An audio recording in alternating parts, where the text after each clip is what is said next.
नमस्कार, breaking tube में आपका स्वागत है। आज बात करेंगे लालू परिवार में मचे घमासान की। इतिहास की धूल अगर झाड़िए और देखिए कि कभी हस्तिनापुर के सिंहासन के लिए कौरव पांडव आमने सामने खड़े थे कुरुक्षेत्र के मैदान में, तो कभी आगरा के किले में एक बेटा अपने ही पिता को कैद में डाल चुका था। अब 21वीं सदी का बिहार एक महाभारत के लिए जाना जा रहा है। मंच है राजनीति का, किरदार हैं लालू प्रसाद यादव और उनके बागी बेटे तेज प्रताप यादव। एक फेसबुक पोस्ट, एक पुराना प्रेम और एक परिवार जो सत्ता की लड़ाई में फिर से चक्रव्यूह में फंस गया है। यह कोई आम कहानी नहीं, बल्कि उस इतिहास का एक नया अध्याय है जो सदियों से दोहराया जा रहा है। बाप और बेटे के बीच वैचारिक युद्ध का अध्याय। बाप को महाभारत याद होगी। कौरव और पांडवों की लड़ाई सिर्फ सत्ता की नहीं, बल्कि परिवार के भीतर वैचारिक और नैतिकत खाई की कहानी थी। धृतराष्ट्र अपने बेटे दुर्योधन की हर गलती पर पर्दा डालते रहे, लेकिन उनकी यह कमजोरी अंततः कुरु वंश के विनाश का कारण बन गई। दुर्योधन का अहंकार और सत्ता का लालच इतना बढ़ा कि उसने अपने ही चचेरे सगे भाइयों को युद्ध के मैदान में चुनौती दे डाली। यह कहानी सिर्फ युद्ध की नहीं, बल्कि एक पिता की उस असमंजस की स्थिति की है जिसमें बेटे को वो सुधार नहीं पाता है, अपने नैतिक मूल्य ट्रांसफर नहीं कर पाता है। रामायण में रावण और उसके पिता विश्वामित्र के बीच का टकराव सबको पता है, सब जानते हैं वो कहानी। विश्वामित्र किस तरीके के विद्वान थे और उन्होंने रावण के अहंकार और अधर्म के कारण उसे श्राप दिया था।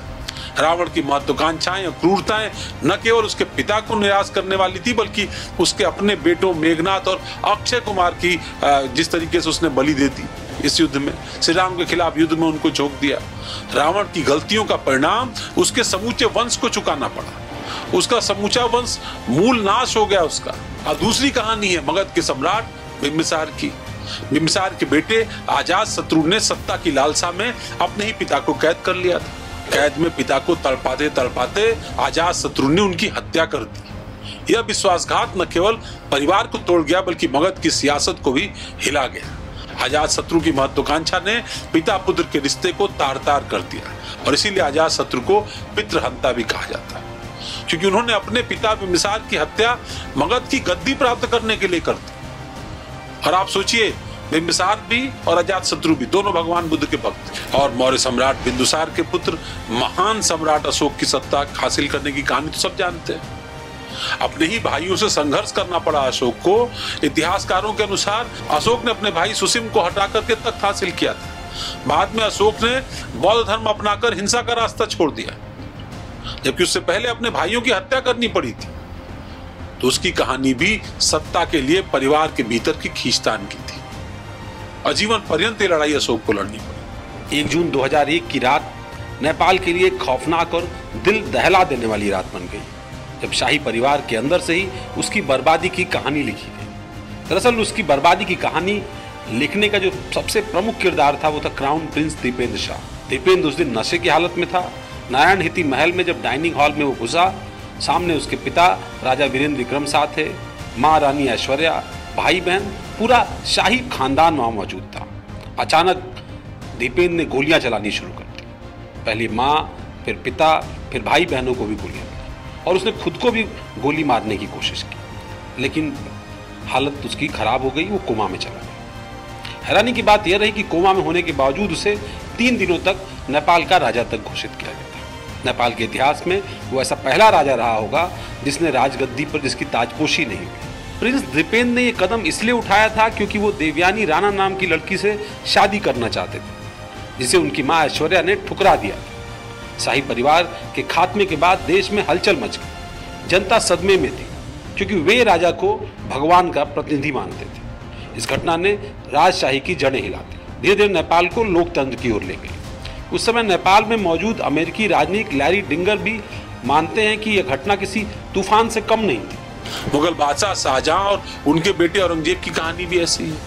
इतिहास की क्रूरतम कहानियों में से औरंगजेब ने अपने ही पिता को आगरा के उसी किले में बंद करा दिया जो किला पिता ने किस तरीके से तैयार कराया था। उन्हें पानी के लिए तरसा दिया। अपने भाइयों दारा सिको और सात सुजा मुराद का आदि का हत्या करके तख्त हासिल किया उसने। टकराव न केवल परिवार भी खेल रहा था, बल्कि समूचे मुगल साम्राज्य की नींव भी कमजोर कर गया। इतिहास में दर्ज हो गया कि किस तरह से मुगल सम्राट ने अपने पिता को जल के लिए तरसाया। शाहजहां ने औरंगजेब से कहा था कि मुझसे तो बहुत बेहतर वो हिंदू हैं जो अंतिम समय में जिनके बच्चे अपने पिता को जल देते हैं मुख में, और तू मुझे जल के लिए तरसा रहे। ये बात शाहजहां ने औरंगजेब से कही थी। अब आपको लेकर के चलते हैं बिहार, एक नई कर्म भूमि, एक नई युद्ध भूमि। बिहार में 2025 में चुनाव होने, 25 मई 2025 को तेज प्रताप यादव का एक फेसबुक पोस्ट वायरल। वो पोस्ट क्या था? तेज प्रताप ने अनुष्का यादव के साथ 12 साल पुराने प्रेम संबंध को दुनिया के सामने जाहिर कर दिया। उसमें तस्वीरें थी, यादें थी और एक दावा कि हमने प्यार किया है, छुपाया नहीं है। लेकिन ये इश्क उनके पिता लालू प्रसाद यादव के लिए सियासी भूकंप था, क्योंकि वो तेज प्रताप को पहले ही उनकी पत्नी ऐश्वर्या राय से तलाक के मामले में उस विवाद में उलझे हुए थे। अब एक नई प्रेम कहानी, एक नई बहस, एक नई शर्मिंदगी, और उस दौर में जब बिहार के अंदर चुनाव होने जा रहा। आप जानते हैं बिहार जातिगत दृष्टि से बहुत संवेदनशील राज्य है। लालू प्रसाद यादव ने वो किया जो कभी धृतराष्ट्र नहीं कर पाए। उन्होंने अपने ही बेटे के खिलाफ एक कठोर फैसला लिया, 6 साल के लिए पार्टी और परिवार से बाहर का रास्ता दिखा दिया। लालू परिवार को साथ लेकर चलने वाले राजनीतिक माने जाते हैं। उनके हर गतिविधि में उनके परिवार का रोल दिखाई पड़ता। लालू ने कहा, जब बेटा पारिवारिक और सामाजिक मूल्यों की अवहेलना कर रहा हो तो उस बोझ से पूरे आंदोलन पर पड़ता है, और ऐसे में हम चुप नहीं रह सकते। यह बयान सिर्फ एक पिता का नहीं बल्कि एक राजनेता का था, जो जानता था कि गलत समय पर उठाया गया हर कदम सत्ता के सिंहासन को हिला सकता है, यानी सत्ता से आरजेडी की दूरी बरकरार रख सकता है। ऐसे में 2025 में जब दांव पर बिहार के मुख्यमंत्री की कुर्सी हो तो लालू ऐसी भूल कैसे कर सकते थे? अब लालू के बेटे यानी छोटे बेटे तेजस्वी यादव की स्थिति देखिए। एक तरफ भाई का विवाद, दूसरी तरफ बिहार की सियासी जंग। तेजस्वी ने कहा, उनके निजी फैसलों में मेरा कोई लेना देना नहीं है। लेकिन क्या वाकई ऐसा है? तेज प्रताप की हर हरकत तेजस्वी की सियासत पर सीधा वार करती रही, और ये कोई पहली बार नहीं हुआ। राजनीति में भाई का झटका केवल खबर नहीं बनता, मतदाता का मन भी बदल देता है। तेज प्रताप का अंदाज हमेशा से ही कुछ अलग था। कभी वो कृष्ण बन जाते तो कभी वो खुद को राधा कहते, कभी डीएसएस यानी धर्मनिरपेक्षता सेवक संघ बनाने लगते, तो कभी पुलिस वालों से ठुमका लगवाने लगते। राजनीति में वो हमेशा रंगीन रहे, लेकिन कभी गंभीर नहीं रहे। यूं तो विवादों से उनका पुराना नाता है। 2021 में जब उनके समर्थक आकाश यादव को छात्र संगठन से हटाया गया तो उन्होंने पार्टी के बीच यानी पार्टी के वरिष्ठ नेताओं को ही ललकार दिया। ये वही आकाश यादव है, अनुष्का यादव का भाई बताया जाता है। सियासत का जाल और गहरा होता जा रहा था। तेज प्रताप अकेले नहीं है जिनका कैरियर मोहब्बत की वजह से डूब गया। देश से कुछ और चुनिंदा नेता भी हैं जिनका नाम स्कैंडल या फिर इस तरीके की मोहब्बती वाक्यों से चर्चा में आया, फिर उनके सितारे गर्दिश में चले गए। जगजीवन राम कभी देश के प्रधानमंत्री बन सकते थे, लेकिन उनके बेटे की एक गलती ने उनके साथ साथ जगजीवन राम का कैरियर भी तबाह कर दिया। उनके बेटे का नाम था सुरेश राम। 1978 में अचानक उनकी एक महिला यानी जो उनकी कथित प्रेमिका थी, उनके साथ कुछ आपत्तिजनक तस्वीरें एक मैगजीन में छप गई। इसके बाद न जगजीवन राम राजनीति में उभार देख पाए और न ही सुरेश राम। एक गलती ने पिता और पुत्र दोनों का कैरियर, सियासी कैरियर चौपट कर दिया। अब नारायण दत्त तिवारी को ही ले लीजिए। उत्तर प्रदेश से कई बार मुख्यमंत्री रहे, कांग्रेस के बड़े नेता हुआ करते थे। उत्तराखंड के भी मुख्यमंत्री रहे, आंध्र प्रदेश के राज्यपाल रहे। दोनों ही राज्यों में, उत्तर प्रदेश उत्तराखंड में वो मुख्यमंत्री रहे। लेकिन उनके अंत समय में क्या हुआ? एक शख्स रोहित शेखर ने दावा किया कि वो उनका बेटा है। तिवारी ने जब इनकार किया तो बात डीएनए टेस्ट तक पहुंच गई। सच्चाई सबके सामने आ गई। रोहित शेखर नारायण दत्त तिवारी के बेटे साबित हुए। हालांकि कुछ साल पहले रोहित शेखर की भी अचानक मौत हो गई, लेकिन उस विवाद ने नारायण दत्त तिवारी की साख को बहुत ज्यादा बट्टा लगाया। महिपाल मदेरणा राजस्थान के पूर्व मंत्री, उन्होंने राजस्थान कांग्रेस में पितामह की भूमिका निभाई। लेकिन इसी बीच 2011 के आसपास एक सीडी वायरल होने के बाद उनको धमकी आई। ये धमकी देने वाली थी एक ग्लैमरस लेडी भौरी देवी, जो थी तो एक नर्स, लेकिन फिल्मों के शौक के चलते हमेशा ड्यूटी से फरार शूटिंग पर मिलती थी। आरोप है कि इस दौरान उसके सियासी गलियारों में संपर्क बढ़े और वो सीधे महिपाल मदेरणा तक जा पहुंचे। फिर सीडी की धमकी के बाद सितंबर 2011 में भौरी देवी गायब हो गई। इससे पहले भौरी के साथ मदेरणा की सीडी सार्वजनिक हो जाए, तत्काल सीएम अशोक गहलोत ने मदेरणा को मंत्रिमंडल से बाहर निकाल दिया। महिपाल मदेरणा को जेल तक जाना पड़ा। इसके बाद महिपाल मदेरणा का 2021 में निधन हो गया। उनकी समूची सियासत एक विवाद का कारण बन गई। अब हरियाणा के पूर्व मुख्यमंत्री उप मुख्यमंत्री चंद्रमोहन की बात कर ले, भजन लाल के बेटे, बड़े बेटे, उनका एक महिला फिजा के साथ मोहब्बत का मामला सब जानते हैं। उन्होंने अपना नाम ही बदल लिया, उससे शादी करने के लिए चांद मोहम्मद रख लिया था। अनुराधा और फिजा ने भी उनके इश्क में सारी दुनिया से लोहा ले लिया। ये कहानी साल 2008 के आसपास की है, जब सुर्खियों में ये आई थी खबर, दोनों ने धर्म बदल करके शादी कर ली थी।